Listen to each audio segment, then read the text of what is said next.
I was standing in the kitchen, still wearing my apron from the coffee shop, when my sister dropped the kind of news that makes the floor tilt under your feet. "I'm pregnant again," Rachel said, her voice dripping with excitement, like she was announcing a lottery win. Beside her, Marcus tossed a greasy pizza box on the table and leaned back in his chair, smirking like he had just delivered me a personal sentence. My hands froze on the dish towel. The laughter of her 4 kids echoed down the hall, and in that moment, it hit me like a sucker punch. 5 kids. 5 little lives. And she wasn't talking about who was going to raise them, because in her mind, the answer was already standing in that kitchen, exhausted and broke with flour still under her fingernails from dreams that had died years ago. My name is Emily. I'm 27, and for the past 3 years, I've been less of a sister and more of a stand-in mother. I was supposed to be rebuilding my life after my bakery crashed and burned. Instead, I became the one who wakes the kids up, at 5:30 scrambles them into the car, makes sure homework is finished, and holds together a home that isn't even mine. I wanted to scream that night. Instead, I muttered congratulations, my throat tight with the kind of bitterness you can't swallow down. Inside questions clawed at me. How much more of my life was I supposed to hand over? At what point does family turn from love into chains? I didn't know it yet, but that announcement was the crack that split everything open. And the days that followed would prove just how far my sister was willing to go to keep me trapped in her mess. The morning after Rachel's big announcement, I woke to the sound of chaos long before my alarm. Logan, her oldest at 15, was shouting down the hallway about someone stealing his charger. Ellie, 12, slammed a door in protest. Hunter was crying because his favorite cereal box was empty, and Nora clung to my blanket, begging me not to forget to braid her hair. My phone buzzed with reminders from my online design class assignments I hadn't touched in weeks. I dragged myself out of bed, every bone in my body aching, and shuffled into the kitchen. The counters were cluttered with yesterday's dishes, sticky with spilled juice. Logan and Ellie were now fighting over who got the last toaster pastry. I broke it in half and handed each a piece, pretending not to notice the anger simmering in Logan's eyes. He wanted more than sugar for breakfast. He wanted a real parent who showed up. I packed their lunches with whatever scraps I could find and shoved them into the car. The drive to school felt like a circus on wheels. Logan blasting music loud enough to rattle the windows, Ellie mumbling about her math test, Hunter firing questions about dinosaurs, and Nora singing off-key just to keep herself awake. By the time I pulled up to the drop-off line, my head was pounding. I plastered on a smile and waved as they tumbled out, but my hands shook against the steering wheel. Then came my shift at the coffee shop. 6 hours on my feet, making lattes for people who didn't even look at me. A man in a suit snapped his fingers when I didn't move fast enough. Another customer complained her cappuccino had too much foam, like I was a machine instead of a person running on 3 hours of sleep. $15 an hour barely covered my phone bill and gas. And still, when the kids needed soccer cleats or medicine for Nora's asthma, it was my dwindling savings that paid the bill. When I dragged myself back to Rachel's house that afternoon, the mess was waiting for me like a storm that never passed. Logan sulked on the couch with his video game. Ellie had dance practice. I couldn't miss. Hunter needed help building a model volcano, and Nora's inhaler was running low. Rachel wasn't there. She was working nights at the supermarket or maybe crashing at Marcus's place. Either way, her presence was a 10-minute blur, at best, long enough to mumble thanks before collapsing on the couch. Sometimes, though, even the kids noticed my exhaustion. One night, as I sat hunched over my laptop, trying to finish a design project, Ellie tiptoed in and asked why I always looked so tired. I forced a smile, told her I was just trying to keep up. She hugged me tight, and for a moment, it felt like maybe all the sacrifice meant something. But the thought that followed hit me harder. I wasn't their mother. I wasn't even their legal guardian. I was just the sister who couldn't say no, trapped in a role no one asked if I wanted. The truth crept up on me in those quiet hours when the house finally slept. My sketchbook sat unopened for weeks, my online classes slipping further away, professors emailing about missed deadlines. My dream of becoming a designer felt like a ghost I could never catch. Every time I drew something, it was for the kids' stick figures, for Nora diagrams for Hunter's science project. My own bold ideas were buried under mountains of chores. That night, staring at my half-dead laptop, I felt a lump in my throat. I wasn't just tired, I was disappearing. Piece by piece, day by day, Emily was dissolving into someone else's mother, someone else's provider, someone else's sacrifice. And the bitter truth was, Rachel never asked me if I wanted this life because she already knew my answer: silence. I curled up on the couch, my apron still hanging on the chair, the kids' shoes scattered across the floor. For a fleeting second, I imagined what it would feel like to walk into my own apartment, to breathe without someone calling my name every 2 minutes. The thought terrified me, as much as it thrilled me, because if I left, who would catch them when they fell?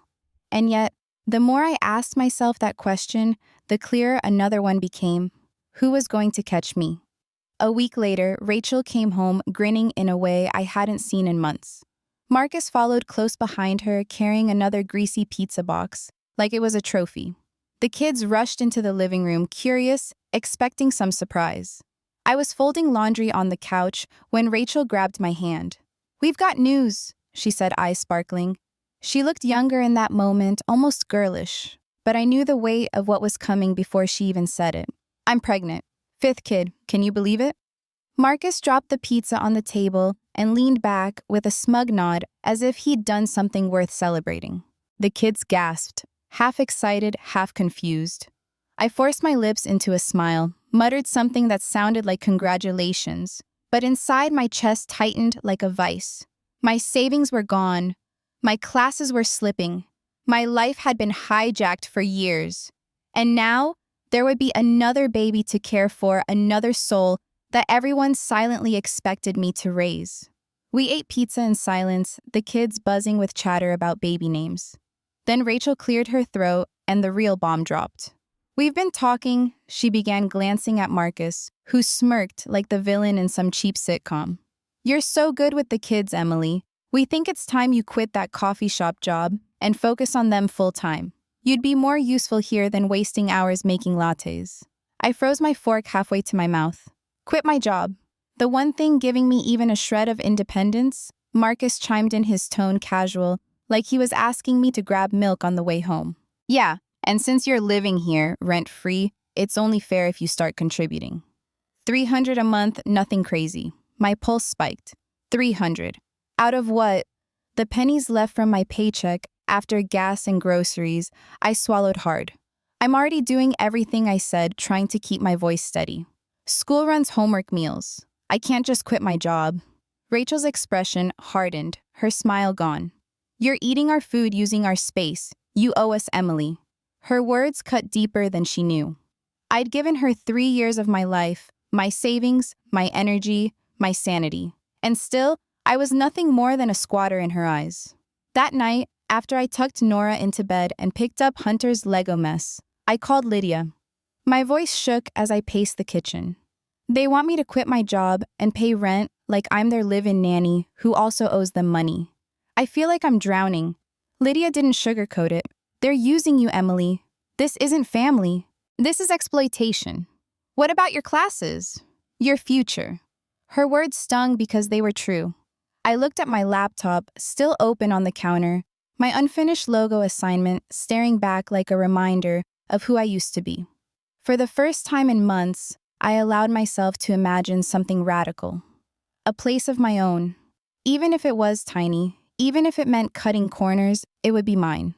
I started checking rental listings on my phone that night, my hands trembling as I typed.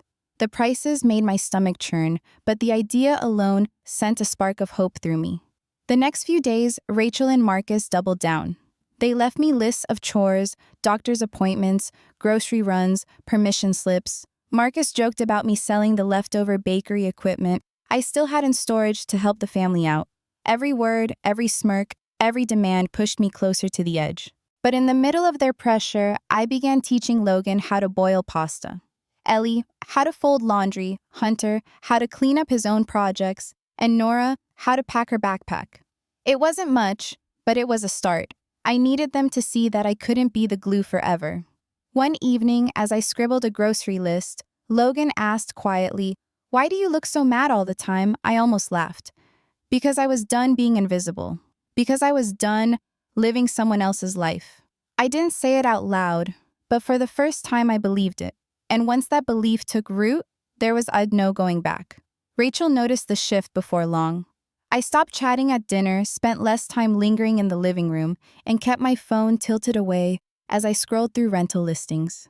One morning, she caught me glancing at apartments during breakfast. "You're acting weird," she said, her voice sharp. Planning to bail on us, I didn't look up from my screen. "Just planning," I muttered. Her scoff cut through the air. "Typical. You think you're too good for this family?" Now I bit my tongue. The kids were within earshot, and the last thing I wanted was another screaming match in front of them. But Rachel didn't let it drop. Over the next few days, her resentment curdled into something darker. One evening, as I helped Ellie with her history homework, Rachel stormed into the kitchen, arms crossed. "We need to talk," she snapped. I closed the textbook and braced myself. "You're not pulling your weight, Emily. I asked you to step up, and instead, you're off playing with your little coffee shop gig. It's irresponsible." My chest tightened. Irresponsible. The word echoed like an insult carved into stone. "I cook, I clean, I drive the kids every day," I said, my voice rising despite myself. "That's not enough," she shot back. "With the baby coming, we need you here, not chasing some hobby degree." Her laughter was bitter mocking.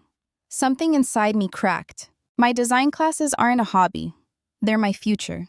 Rachel stepped closer, her face flushed. "If you're not all in, maybe you shouldn't be here at all." Her words hit harder than a slap. My throat burned, my hands trembled, but I forced myself to stand tall. "I've given you 3 years of my life. I'm not your servant." We stood there, nose to nose, until Ellie's wide eyes broke the moment. Rachel turned on her heel and stormed out, leaving me shaking in the kitchen. That night, I called Lydia from the backyard, my voice raw. She called me irresponsible. She thinks I owe her my entire life. "Emily," Lydia said firmly, "you need boundaries. You're not her maid. You deserve your own space, your own goals." Her words lit a spark I couldn't ignore. That night, I searched seriously for apartments crunching numbers until my eyes blurred. Rent would drain me, but it was better than draining my soul here. A few days later, I slipped out after dropping the kids at school to view a tiny studio. It was small, just enough for a bed and desk. But when I stood in that bare room, I felt something I hadn't felt in years. Freedom. I was ready to take the leap. But Rachel had one last card to play. 3 days before my planned move, I came home to find 2 police officers standing on the porch. Rachel stood beside them, red-faced, and pointing at me like I was a criminal. "She stole $500 and trashed our things," she shouted. My stomach dropped. What I stammered. "I didn't take anything." Officer Doyle, clipboard in hand, looked at me carefully. "We'll need to take a look." Rachel led them inside, showing off a ripped sofa cushion and a washing machine that wouldn't start. She did this before leaving, Rachel insisted. I shook my head, my pulse racing. "I've been at my place all week. Search my car, my apartment. Go ahead." The other officer, Reed, examined the sofa. "This tier looks old. And the machine, probably wear and tear." Before I could breathe, Logan appeared in the doorway. His voice cracked, but his words were steady. "Mom's making this up. The sofa's been ripped since last summer, and the washing machine broke because she overloaded it. Emily didn't take anything." Rachel's face went pale. "Logan," she started, but he cut her off. "Emily's been more of a parent than you. She paid for our school stuff, drove us everywhere, while you and Marcus were never here." Silence filled the room. The officers exchanged a glance, then Doyle sighed. "Ma'am, false reports are serious. Don't call us again unless it's real." They left, and the house felt heavier than ever. Outside, I pulled Logan aside, tears stinging my eyes. "You didn't have to do that." He shrugged his jaw tight. "You don't deserve this. You've always been there for us." In that moment, I realized something painful but clear. The kids saw me. They knew the truth. But Rachel never would. And if I didn't leave now, I never would either. Moving my last box into that little studio felt like shedding a second skin. The place was nothing more than a mattress on the floor, a desk by the window, and a kitchenette the size of a closet. But when I locked the door behind me, it was mine. No screaming matches, no endless chores, no Rachel waiting to corner me with demands. For the first time in years, I could breathe. I spent those first nights eating microwave dinners and sketching until dawn. My laptop balanced on the wobbly desk. I felt alive again. I texted the kids every evening. Logan sent dry jokes, Ellie sent me doodles, Hunter wanted help with his science project, and Nora begged for bedtime stories over the phone. Their voices kept me tethered, but the distance gave me strength. 3 days later, my phone rang with a number I didn't recognize. When I answered, it wasn't Rachel's voice, it was Logan's, tight with panic. "Mom's in the hospital," he blurted. "They said something about her pregnancy. We don't know what to do." My heart slammed against my ribs. For all the lies, the betrayal, the cruelty, Rachel was still my sister. And those kids were innocent in all of it. I grabbed my keys and drove straight to the hospital, my hands gripping the wheel so hard they ached. Dr. Patel met me in the waiting room, calm but serious. "Your sister has placenta previa," she explained. "She needs strict bed rest until delivery, likely 3 months." 3 months. My knees nearly buckled. 3 months meant homework, meals, appointments, bedtime, all of it falling back on me again. I found Rachel lying pale in her hospital bed, eyes darting away from mine. "The kids need you," she whispered, her voice hoarse. I wanted to scream. Instead, I inhaled sharply and said, "I'll help, but only on my terms. I keep my job, I keep my apartment, and I don't pay you a dime. 3 months, that's it." She frowned, too tired to argue, and turned her face to the wall. Back at the house, the kids clung to me like shipwreck survivors. Ellie whispered, "Is Mom gonna be okay?" Hunter kept asking why Marcus wasn't around, and Nora refused to fall asleep unless I sat by her bed. Logan, though, just stared at the floor, fists clenched. The house looked like a storm had swept through laundry, piled high, dishes crusted in the sink, homework scattered like confetti. Marcus was nowhere to be seen. When he did show up, he grabbed a beer from the fridge and disappeared into the garage without a word. "He's been like that since Mom got sick," Logan muttered. I rolled up my sleeves and took charge, but not the way I had before. I wasn't going to be their crutch this time. Instead, I split chores. Ellie washed dishes, Logan handled laundry, Hunter tidied his projects, Nora packed her backpack. "You're the team now," I told them, forcing a smile. Evenings were the hardest. Nora cried when Marcus forgot her school play, and I held her while she sobbed into my sweater. Logan overheard and scoffed. "He's checked out, always has been." His bitterness was sharper than mine, and it broke something inside me. I drove back to my studio every night, refusing to sleep at Rachel's. One evening, Ellie asked, "Why can't you stay here?" I knelt beside her and smoothed her hair. "Because I need my own place, but I'm still here for you." She nodded, though her eyes shimmered with unshed tears. The days blurred into a routine: coffee shop shifts, school runs, late-night design work. I was exhausted, but I wasn't disappearing this time. I was holding on to myself even as I held the kids together. One night, Lydia called while I helped Hunter with math. "You're doing too much again," she warned. "It's just 3 months," I said, though the words felt thin. "I've got boundaries this time." She wasn't convinced. "Be careful. Rachel will lean on you the second she's out." She was right, of course. But when I looked at the kids, Logan trying to hide his fear, Ellie clinging to me for reassurance, Nora's small hand gripping mine, I knew why I stayed. Not for Rachel, never again for Rachel, but for them.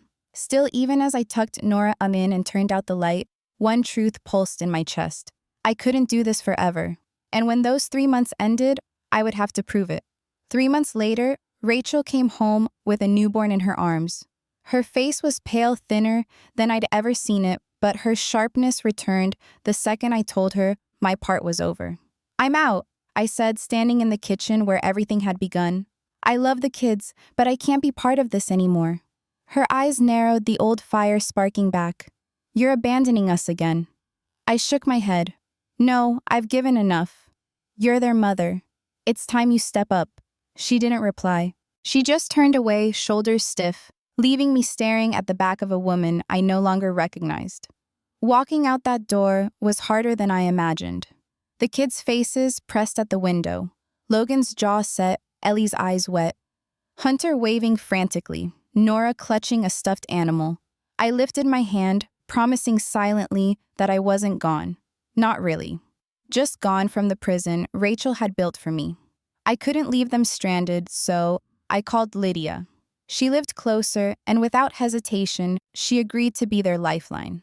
I sent her $50 each month from my paycheck to cover school supplies or snacks. Through her, I video called twice a week, guiding Logan through algebra, helping Ellie with essays, cheering when Hunter showed off his science projects, listening to Nora's bedtime chatter. It wasn't the same as being there, but it was the kind of love I could give without losing myself. Meanwhile, Rachel's life unraveled. Her job let her go after too many missed shifts. Marcus packed a bag one night and never came back. Word spread through neighbors, and soon even they stopped checking in. The chaos I had carried on my back now weighed squarely on her, and she staggered under it. But me, I was free. My freelance design work grew. One client became 3, then a startup hired me for an entire campaign. My studio walls filled with sketches and mood boards, the kind of creations that once lived only in my dreams. One evening, I leaned back in my chair, watching my latest design glow on the screen. For the first time, pride washed over me without guilt. I had built this life myself. Family may be love, but love without boundaries is not devotion, it's a cage. And I was done living in cages. Thank you for watching. If you enjoy these family drama and revenge stories, please subscribe and join me for more every day.